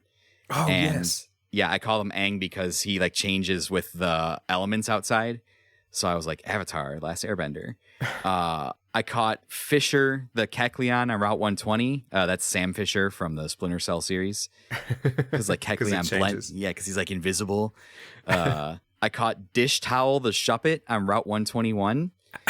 Because he kind of looks like a dish towel. Like it's just like a dark like ghost type thing that looks like it has like a dish towel draped over it. Cyclops the Duskull on Mount Pyre. I caught Chunk Lord the Whalmer on Route 125, and then I caught Vlad the Golbat in the Shoal Cave, and the last one I caught was Clamps the Mawile in the Cave of Origin. Nice. Okay, I'll go through my final team first. So I had the Blaziken Phoenix, I had Gyarados, which was called Leviathan, I think Hell I forgot to say what I named the Magikarp when I caught it. I also caught a Raichu. No, it was originally a Pikachu. So I caught a Pikachu in Safari Zone. Because I think the Safari Zone is like really random, isn't it? Based on what day it is. I think so. I killed my Safari Zone encounter, so. I got really lucky. I caught a Pikachu with a Quick Ball, and I eventually evolved it to a Raichu, and it was in my final team, and I called him Choo Choo. Okay, yeah, I like that. And then I had the Amaldo, which was Earwig. I had Togemon, my Cacturn. I had a Shuppet, which I caught and originally called Mr. Hat. Yeah. Yeah. Yep. It evolved into a Banette, which I used in my final team as well. Yeah. There was... Oh, that was it for my final team. So just speed round through the other ones. I had the Whismur, Shouty, Mr. Popo, the Makuhita. My Wailmer was called Wendy. Okay. My Lantern was called Wet Light. Some of these names are very unoriginal. Yeah, I like them. They're very obvious. Skitty, Kitty Girl. Yeah. Had a Skarmory called Cammy for some reason. Lombre was called Jose. Cree, the Zubat. Boing, the Spoink. The Tentacool I caught, I named Henny. The Mightyena was called Shenzi. I had that... from the egg, I hatched the Wynaut. And I was planning on maybe using it at one point, but I just never did. I just called it Winnie. Mm-hmm. The cast form that I got, I called Bosom, because it looks like it's got two boobs. Yes, it does. Yeah, so Bosom the cast form. I also got a Cacleon, which I just called Chameleon, because apparently I'm very obvious. Yeah. My Latias I called Layla. Yeah. I had an Absol called Abby. Oh my god, this is embarrassing. You can tell when I just sort of gave up on thinking of smart names. Yeah, absolutely. Sparky the Manectric, whatever. I had an Electrode, which I called Trode-O. My Kyogre, which I called Kaya. Oh, fucking hell, man. And then I got a Lairon, the evolved Aggron thing. Yeah. Which I called Metal Guy. My Camerupt Alice. Guna, my Lanoon. Chippy's the Pelipper. And that was it. Except for the dead Skater Boy and my Beautifly, which was called... I can't even remember now. Mortine, that's right. Mortine, yeah. Yeah, okay. There we go. That's my whole collection of things that I caught, because after a while, I just gave up on catching anything because I sort of had my team solidified. Yeah. Yeah, by the end, like I said, I have a bunch of routes I left blank because I knew what I was going into. I had a pretty good idea of what I wanted to run for the end. I also did not catch Groudon, the legendary. I opted to just murder him to remove any temptation. So I was just like, yeah, I'll just kill you because there's no sense in catching it if I'm not going to use it. I had a Master Ball, so I was just like, I might as well just use it. Right. Yeah, I didn't say my final team. So I went into the Elite Four. And we'll touch on the Elite Four here. I went into the Elite Four with Lad the Mudkip, Vlad the Crobat, Dish Towel the Bayonet, Smokestack the Camerupt, Ayahuasca the Breloom, and Thick Boy the Hariyama. That was the team I ran into the Elite Four with. And by this point, the EXP share kind of been snowballing at this point because a lot of the Pokemon in my team had been with me for like 4 of the 6 had been with me for over 50% of the game. So Mudkip, Camerupt, Breloom, and Hariyama had been with me for like since pretty much the earliest badges. And then Dish Towel and Vlad came in a little bit later. And like with Vlad, I finally accomplished having my flying type coverage. Thank fucking God, finally. And that was my team. So yeah, Elite Four time. How did your Elite Four challenge go? It sounds like from what you told me, it kind of got a little bit hairy in there. Yeah, it did. Okay. I didn't lose anyone in the Elite Four. I only lost them to the Pokemon champion guy. Okay. That was But Cynthia. Oh no, it's Steven. no, Sorry, yeah, that's Steven. Yeah. I was thinking of Cynthia because how terrifying she is. Yeah, I managed to like really just power through it with Blaziken because he was significantly stronger than everybody else. Because after a while, I was like, it's got such high attack stat, and it's just like a, what do you call it, a sweeper. So it was sweeping through basically everything.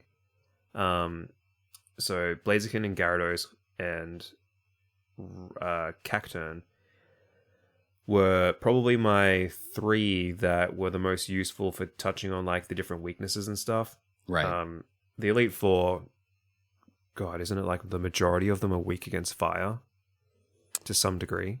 There a lot of people have a lot of stuff. So like Sydney, the first guy, is a dark type, but he has 2 grass types. Yeah. And then there's one that's all ice types. So yeah, I mean, if you had a fire type, your fire type starter, I mean, that's your coverage right there. It sounds like. Yeah, pretty much. I almost lost my Bennett, Mr. Hat, to the Ghost person because Ghost is weak against Ghost, I think. Yeah. Yeah, so that was a bit hairy. But I managed to pull him out at the last minute and then just blaze through it with the other guys that just brute force my way through. Did you lose anyone in the Elite Four? So I actually didn't lose anybody to Steven, surprisingly. I lost only one to the Elite Four, and that was my Breloom Ayahuasca, who had been with me since like almost the very beginning of the journey. And I gotta tell you, that was a bit of an emotional hit when that happened. When he went down, I was like, ooh, like he was supposed to help me like finish this thing off, and he didn't get to see the end result. But I guess he did get into the Hall of Fame. Just his corpse got into the Hall of Fame because he's not technically alive. But yeah, my experience was pretty much like you. By the time I got here, Swampert was so strong that he kind of was just able to handle a lot of things that they could throw at me. And Swampert learns Earthquake as like one of its final moves. Oh, so right. Yeah, Earthquake was just like destroying literally everybody. Like I said, I lost Ayahuasca on Phoebe, the ghost type lady. And I think that was just due to like a random psychic move that got thrown out because he's dual type with the fighting. Yeah. So other than that, yeah, Camerupt was able to blaze through Glacia because she's the ice type. And then he dealt with some of the earlier grass types too. And then anything that I didn't have like type coverage for, just Swampert kind of came in and would just like Earthquake. The only thing I was kind of sweating was the fourth guy, Drake. He's the dragon trainer.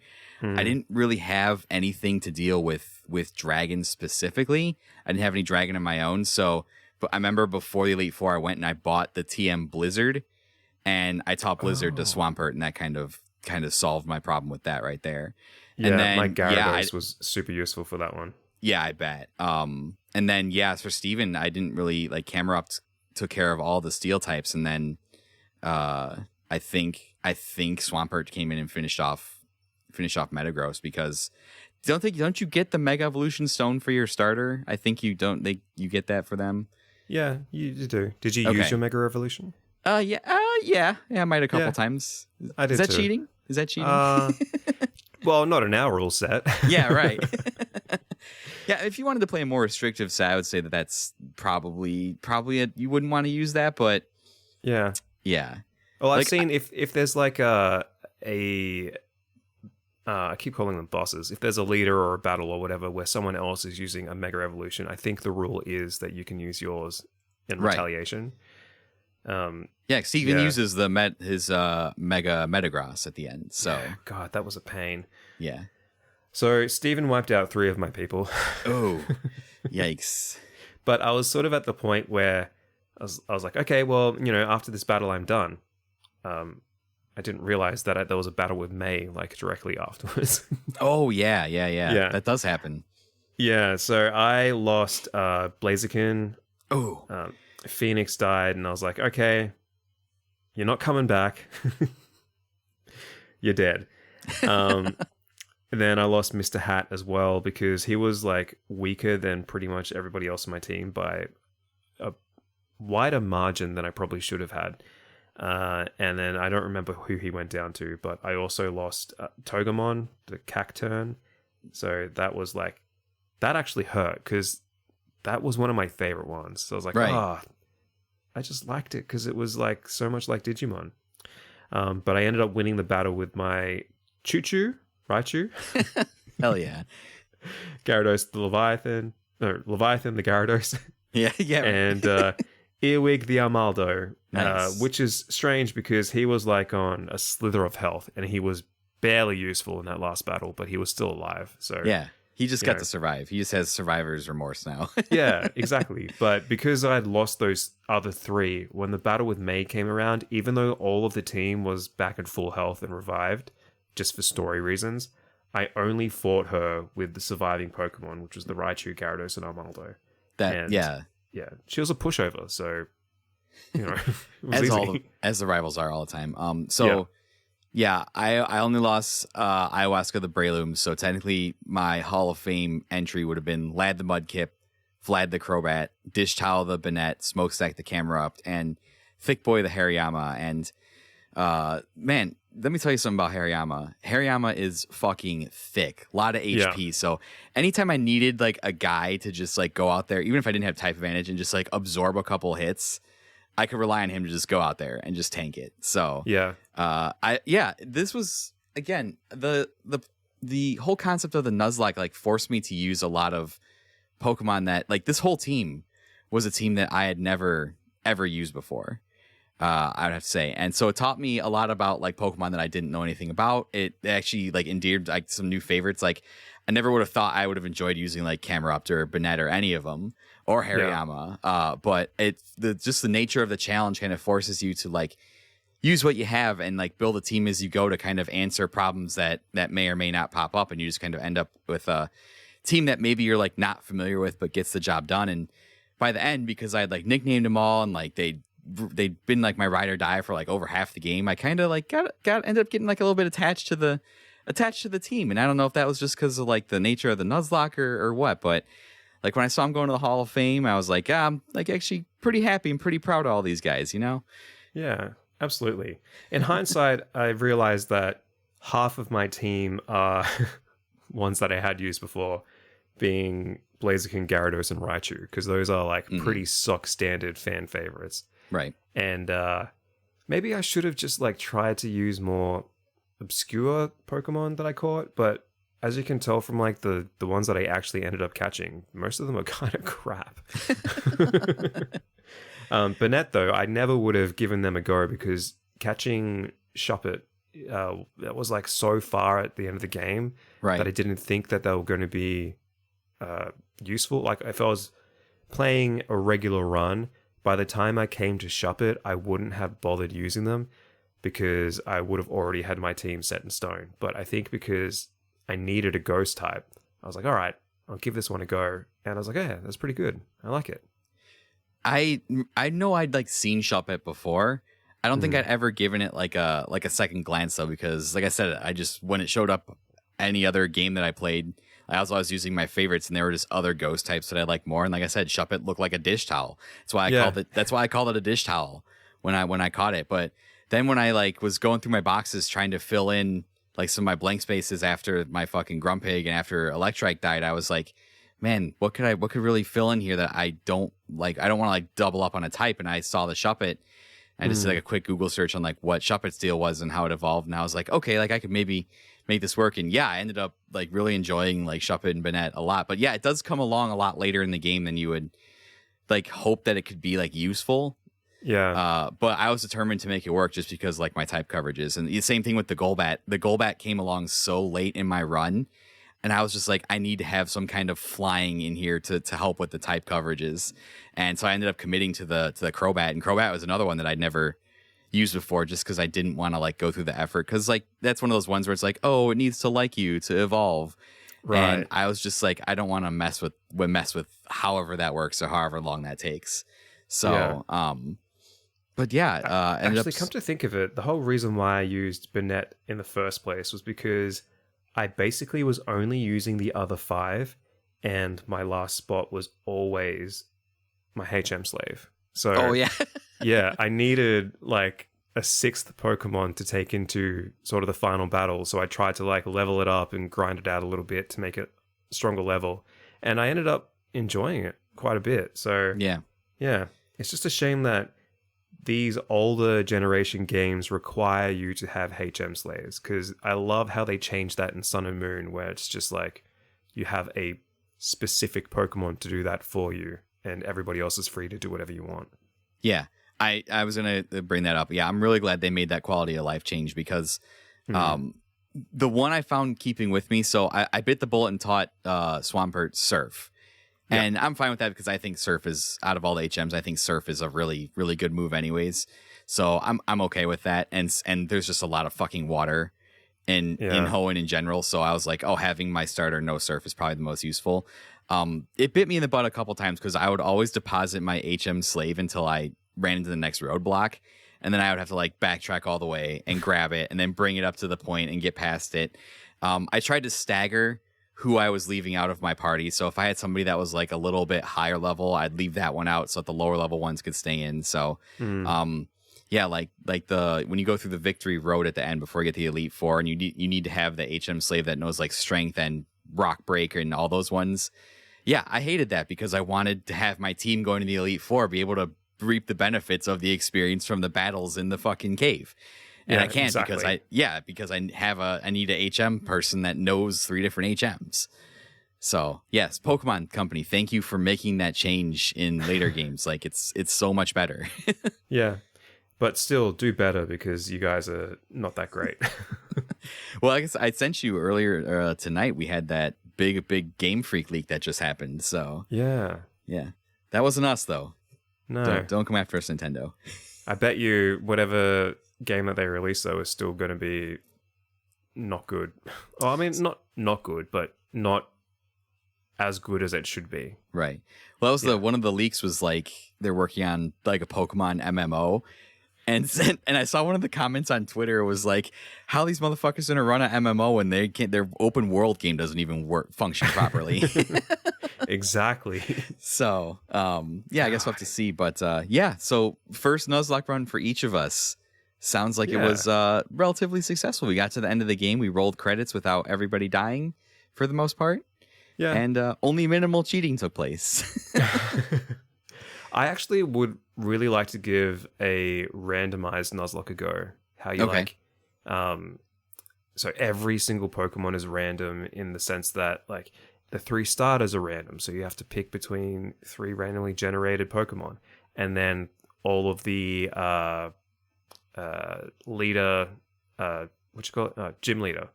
All of the gym leader people have different Pokemon that you battle against and all that sort of stuff. That would be really cool. And hopefully like cut out the amount of freaking Zigzagoons and Zubats and whatever else appear all the time. Tentacool, all that sort of stuff.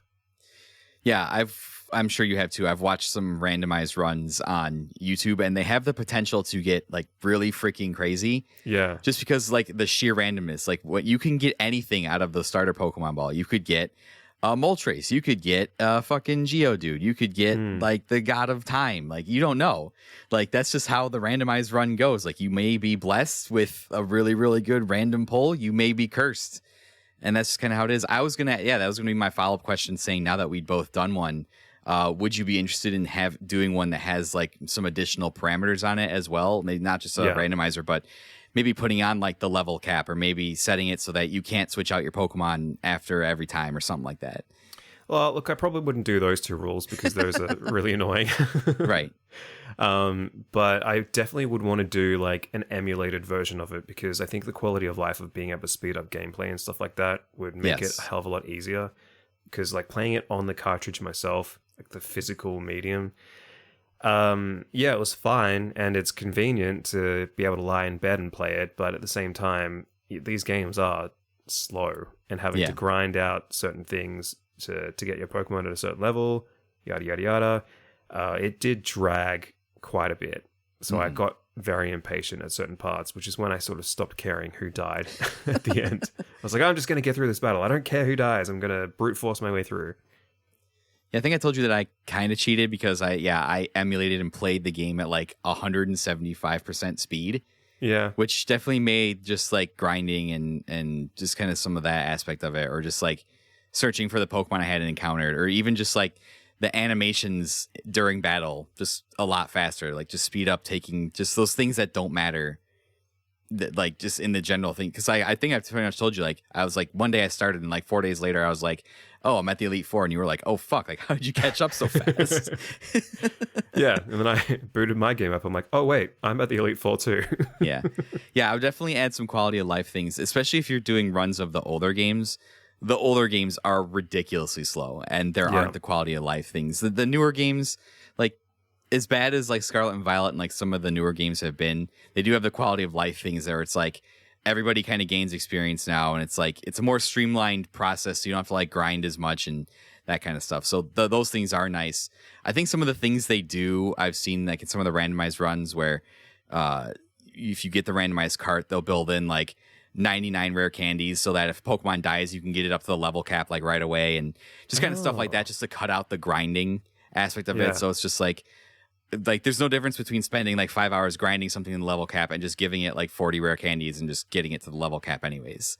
Yeah, I like that idea actually. I would be game for that. Yeah, just so like if there were little things that would make the process faster, I would maybe be more open to maybe setting some more of like the restrictive rules on myself. Like I like when I finished this one, I was considering like, oh, I'd like to try a run where I was listening to the level cap for like each gym, or maybe like not using healing items or not giving my guys items or stuff like that. Just maybe just as I progressively do them and maybe get better, maybe just adding certain things that make it a little more difficult over time. Like, you know, like slowly getting into the swimming pool, not just diving in at the deep end. Okay, well, how about this then? If you were to do another Nuzlocke, which generation would you pick? When I finished this one, I kind of thought it'd be really cool to do a randomized Heart Gold Soul Silver run. Oh yeah, that's kind of how I felt. Okay, yeah. I feel like the DS games are a nice. There's enough Pokemon in there if you wanted to do a randomizer. Like the remakes will say they have some of the quality of life stuff that, you know, it's not all the way to the quality of life stuff we have now, but I feel like Heart Gold Soul Silver. I feel like the remakes of Gen 3.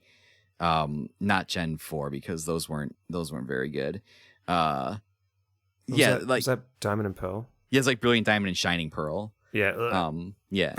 They made those games. They just felt very like uninspired and stale on the Switch. And like they looked disgusting.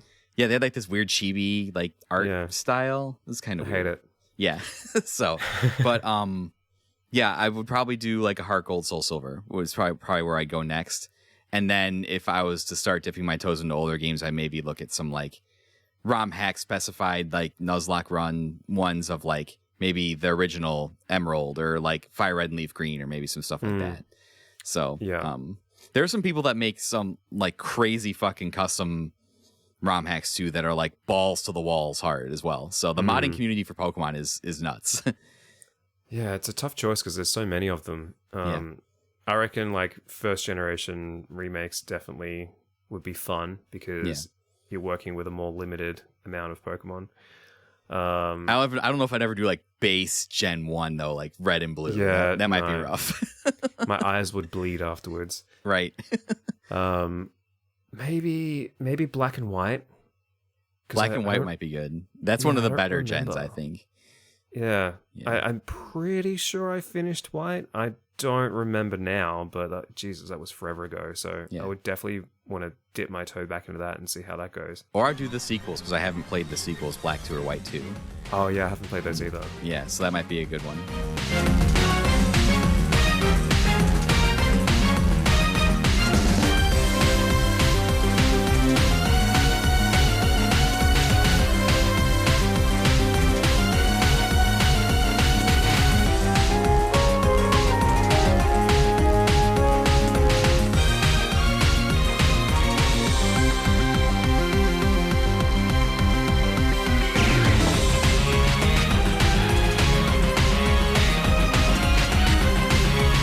But yeah, sounds like successful Nuzlocke for both of us. Let me just ask you this as a closing question.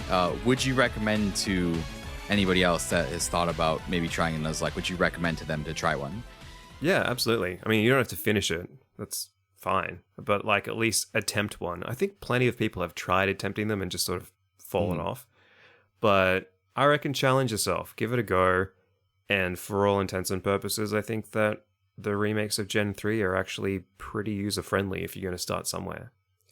Yeah, I'm glad I was going to tell you, I'm glad we played these ones because I found that, the HM stuff might be a little bit annoying, but like everything else, there was enough quality of life stuff that I feel like this was probably a pretty good one to dive in on, especially with like if you decide to use the EXP share, that kind of helps keep all your guys at a level where they can be useful instead of having to like grind them and risk them getting just murdered by a random wild Pokemon. I would recommend it too. And just set the base rules for yourself, because even if you think it's too easy, there will be moments where the base rules will be enough to like kind of catch you off guard. And when you do like lose a couple and you're just like, oh shit, like this is what this is actually about. I think it's enough to give you a taste of like what it's actually like without making it too difficult. Yeah. And, don't do what I did. Don't cheat. And keep a saved spreadsheet of what happens. Don't use the web browser.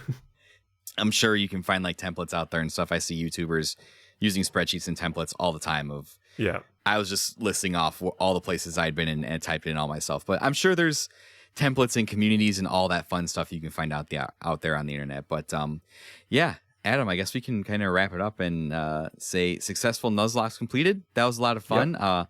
Man, it was really great to finally get you on the Unlockables here, even though we were kind of just this is more of an unstructured episode, but it was still a really awesome time getting to talk to you. And I appreciate you giving me some of the middle of your day to kind of stop on the show and talk with me. It's fine. I'm happy to hang out with you anytime. So any excuse, really.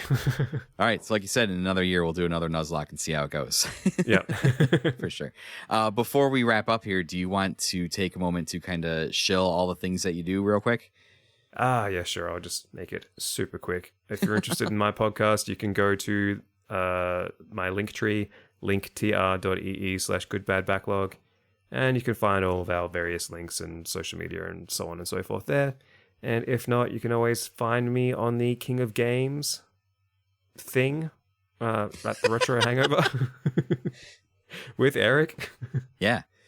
And that's Retro Hangover linktr.ee/retro hangover. That's it. That's fun too. Yeah, so check that out. Hear that, Chris? We're fulfilling our quota to show the other show. So a contractual obligation. Right. So again, thank you so much for coming on, Adam. This was like I said, I've been meaning to have you on since basically the show began. So it should not have taken this long. I'm ashamed, and should be. I shall do my penance accordingly. So. Yeah, because you're contractually obligated now to be on my show for every every Kingdom Hearts game that I cover. I'm pretty sure I'm contractually obligated to be on everybody's shows for those games. So I've painted myself into that corner. It's fine. I've accepted my fate. But if you enjoyed this episode, or this is your first episode of the Unlockables, what a first episode to listen to. It's kind of nuts. But hi, my name is Eric. I am the host. I'd like to thank you so much for stopping by, checking out the show. If you'd like to keep up with everything that is going on here at the Unlockables, you can go over to linktr.ee/Unlockables podcast. All the social medias for the show is there. My personal Twitter, the show Twitter, show Instagram.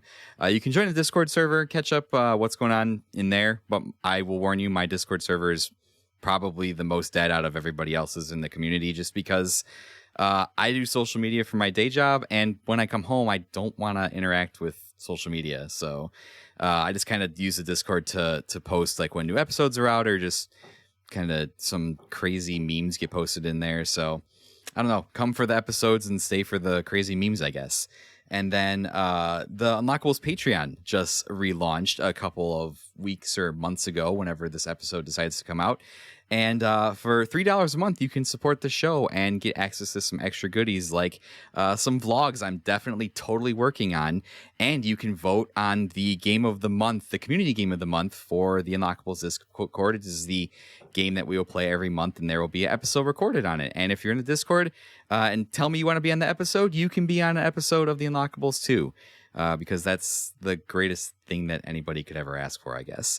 But that's all of my stuff. Adam, thank you once again for coming on, sir. I really, really appreciate. Oh, I'm sorry. I got the second what Adam said. If you want to catch us over on the King of Games, we've been on it for like, what is this, like we've been on it for like 2 years now or something like that. I think so, yeah. Yeah.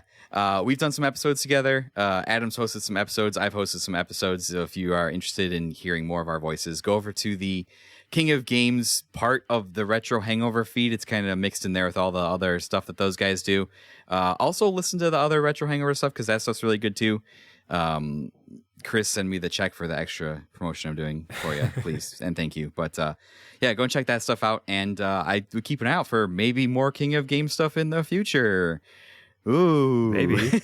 Maybe. Yeah, maybe. We'll see. But Adam, thank you so much again, sir. I really, really appreciate you giving me some of your time. And I'll definitely look forward to working with you on some other stuff coming up here. No worries. Thanks for having me.